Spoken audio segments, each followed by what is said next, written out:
Yo, what is up everyone? It's your boy OJ here. I'm coming at you with another video, and today we're going to be talking about how Star Fox Zero has been delayed to Q1 2016. I know a lot of you guys have been asking me to talk about this a little bit more in depth, so here I am doing so. So, as all of you guys know, Star Fox Zero has been delayed for a multitude of reasons.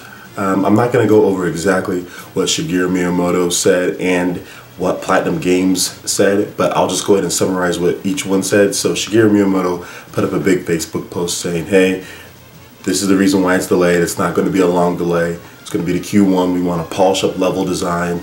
Just, you know, typical stuff that Nintendo would say that they want to do when they delay a game. They want to flesh it out, all that good stuff. So Platinum Games came out recently and said, well, there's a lot that entails. So for example, we want to improve the controls, and we also want to improve the graphics, and we want to give it that Platinum feel. So the game was kind of missing that, and I have to 100% agree with him there as far as what Platinum Games said. It was missing the Platinum Games feel. It was missing the Nintendo polish feel. I played the game a lot at E3 2015. I think it's an okay game, but that's what it is at this point. It's just okay. Let's just look at everything. Nintendo usually likes to perfect their controls to where it feels so intuitive and it feels great to play their games. When I was playing Star Fox, at no point did I feel that the dual screen controls was great or intuitive or even that fun. I mean, it's okay, but Nintendo had this weird setup to where you can sit inside this chair and it was like an arcade experience. That same experience you're not going to have at home with the surround sound right there by your ears and all this crazy stuff they're doing to make the game seem more interesting with the dual screen. When I played it without that setup, just by itself on the floor, it just didn't click. The dual screen controls just were not good enough for me to justify them even putting it in there in the first place. The first thing that I wanted to do was turn them off. So I do think the controls, they need to tune it from what they are at this point, or they need to not be so involved in the actual aiming because it just disorients you. Like you get disoriented. It's tough to play the game in that fashion, especially for long periods. They need to make it to where it's like a certain mode you go into and it does that, or they need to make it to where it's just at certain times. I think having it like that at all times just creates issues when you're trying to fly and play the game, and especially if you want to do something really precise or if it's going to be on hard difficulty levels. So that's just one thing to keep note of. Now, they could still perfect it to where it's really fun to play the game doing all this stuff like that, but personally for me, I don't think that's necessarily the right thing to do as far as for the full game. So he also said the graphics. So that was another thing that I was really kind of disappointed with. The game, it has a clean look to it, and it's 60 frames per second on the gamepad and on the TV, which is very impressive in its own right. But at the same time, Star Fox has always been known for looking really awesome. It's always been known for being one of the games that push the system, the respective system that it's on, to the limits. And to the fact that we have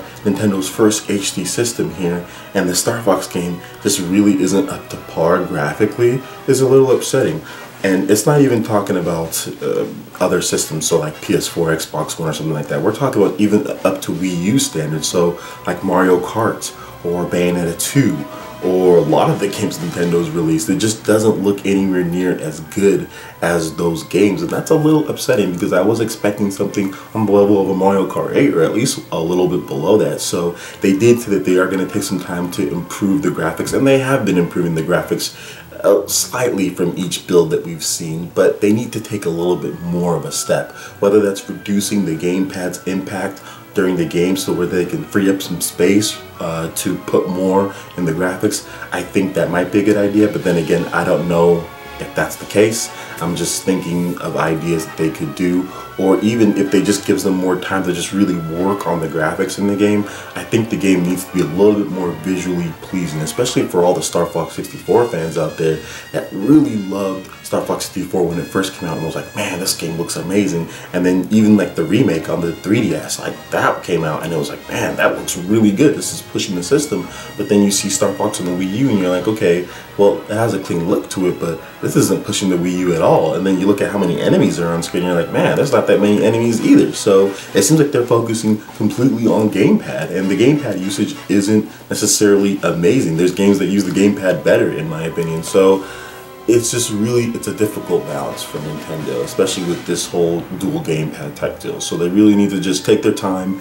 Delaying the game is okay. There's nothing wrong with delaying the game, and I'm actually for the delay. I just hope that they really do what they say they're going to do and improve the controls and improve the graphics that Platinum Games said.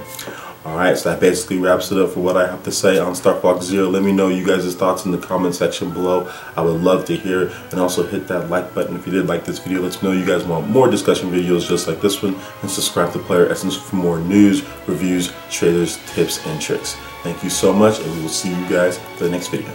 Peace.